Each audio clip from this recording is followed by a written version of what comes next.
What's up, YouTube? How you doing? It's Chris, aka Mr. Remote 420, and coming to you with the Q&A video part dos. We ended off the last video with Peter's first question. What was the most disturbing movie you've ever seen? And I went into a long spiel about that.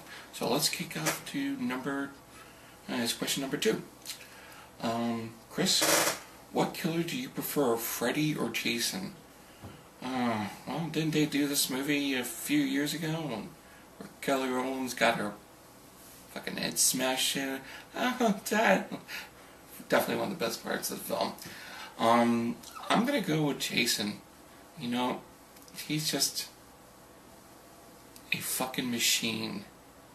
Seriously, it was, Freddy was got fingers and Jason's just he would take people in a sleeping bag and just smash them into the fucking tree. Jason was just full of muscle, rage, and just, me crush teenagers who they have unprotected sex before marriage. Bad, bad, bad. Smoking weed. Why can't I do that? So, yeah, it's Jason. Definitely Jason. What's your favorite spoof movie? Ooh, first off, a lot of spoof movies suck dick these days. They don't resemble what the spoof movies used to be. Definitely, I'm a fan of the, stuff, like Naked Gun and Airplane's just a classic. I would have to say Kentucky Fried Movie. Kentucky Fried Movie is my favorite spoof movie of all time. It just, growing up watching that, it was just always wrong. They did a nice fake tribute to Bruce Lee in that one. That was hilarious. And Thrill Seekers is something to watch. It's oh god, that was fucking hilarious.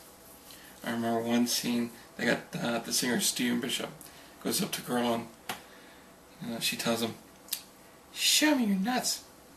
Blah, blah, blah, blah. Hey, how you doing? I still love it. It's definitely in my collection. The Jim Abrams films, was that, they always did a lot of good stuff. Later in years, they fucking blew. Zucker just, over a period of time, just didn't know what he was doing.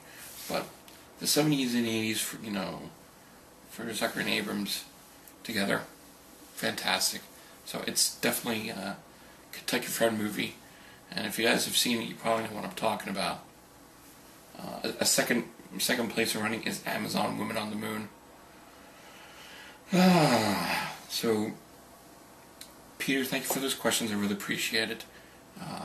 Next up, we have The Good, Bad, Unusual. One of my favorite married couple on the horror community, Ty and Sarah. What's up? Thank you for submitting some great questions. Let's see what you got. Okay, first off, name 3 films that you think should be Criterion. That Criterion should pick up. Wow.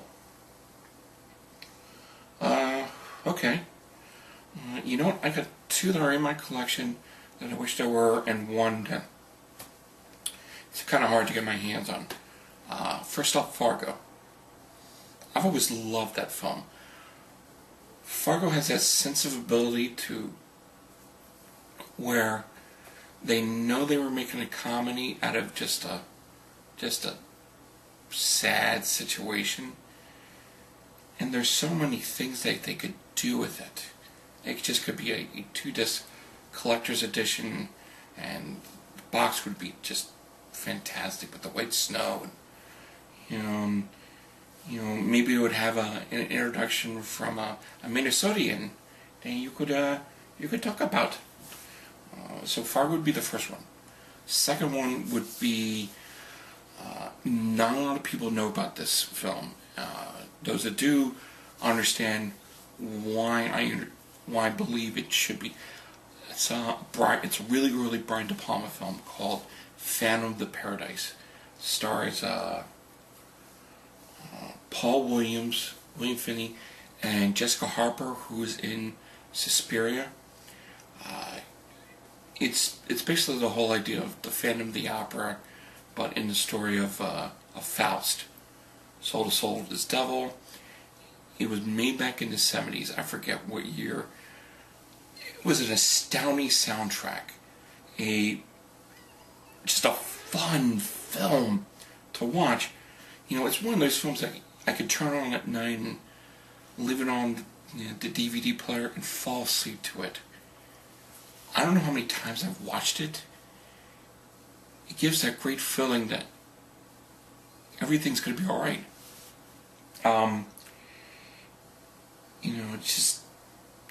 It's meant to be weird and quirky, and I think you might be able to find all clips of it on YouTube.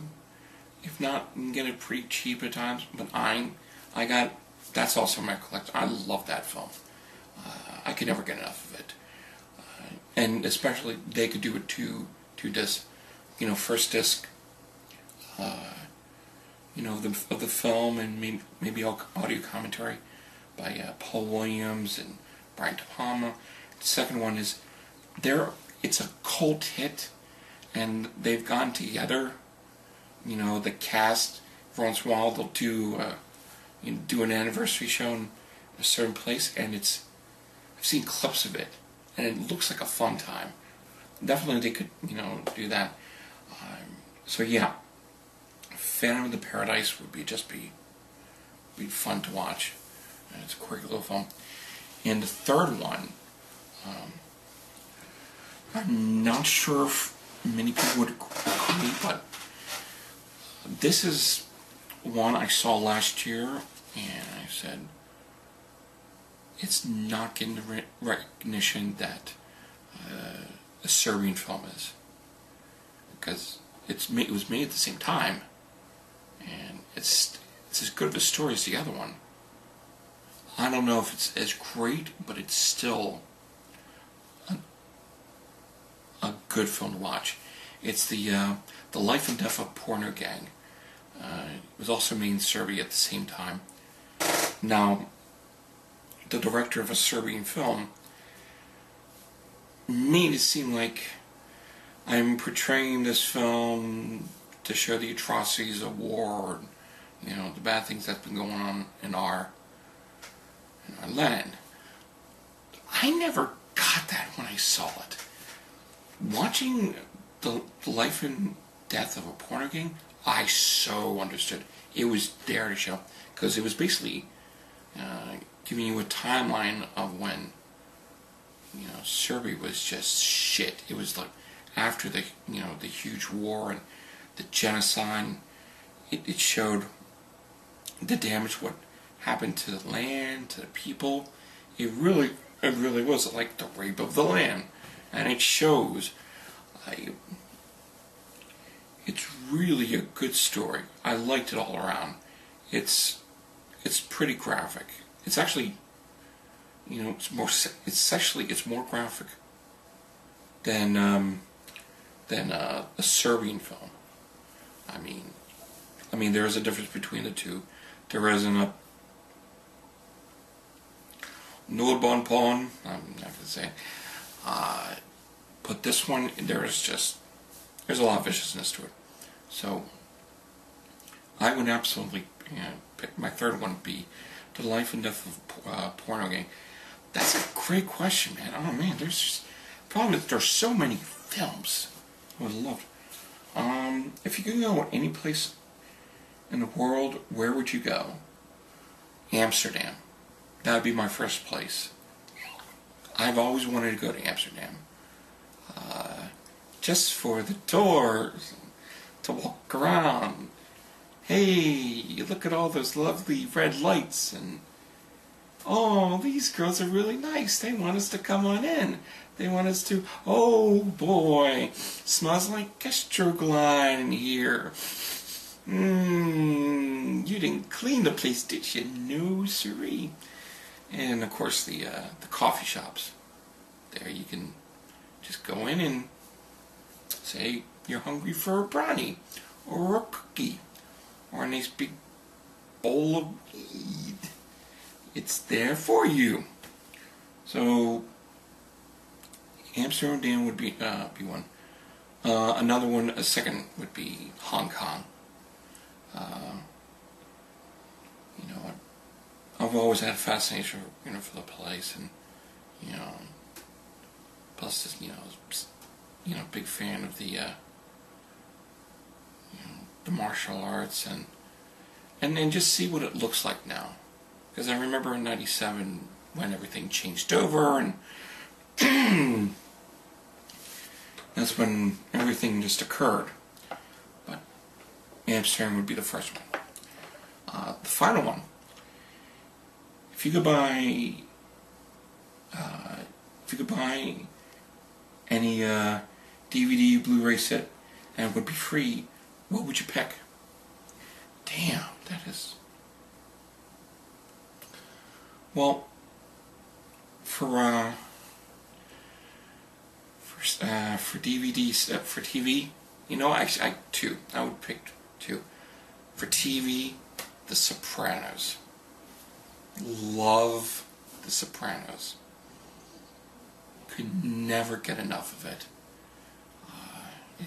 It would be great to have it.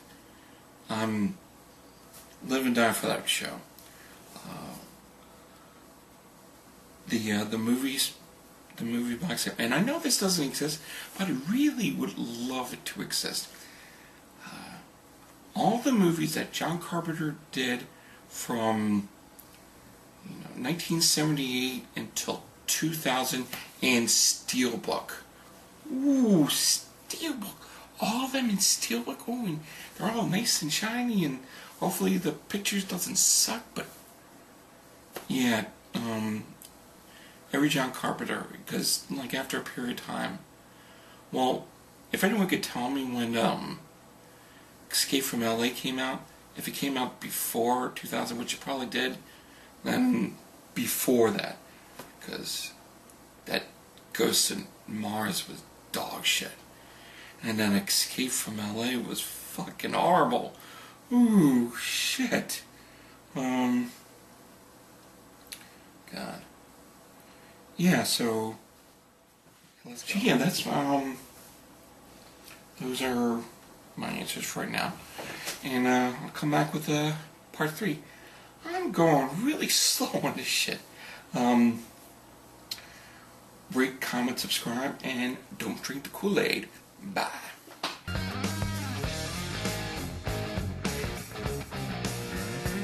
She was a seaside sitting, just smoking and a drinking on ringside.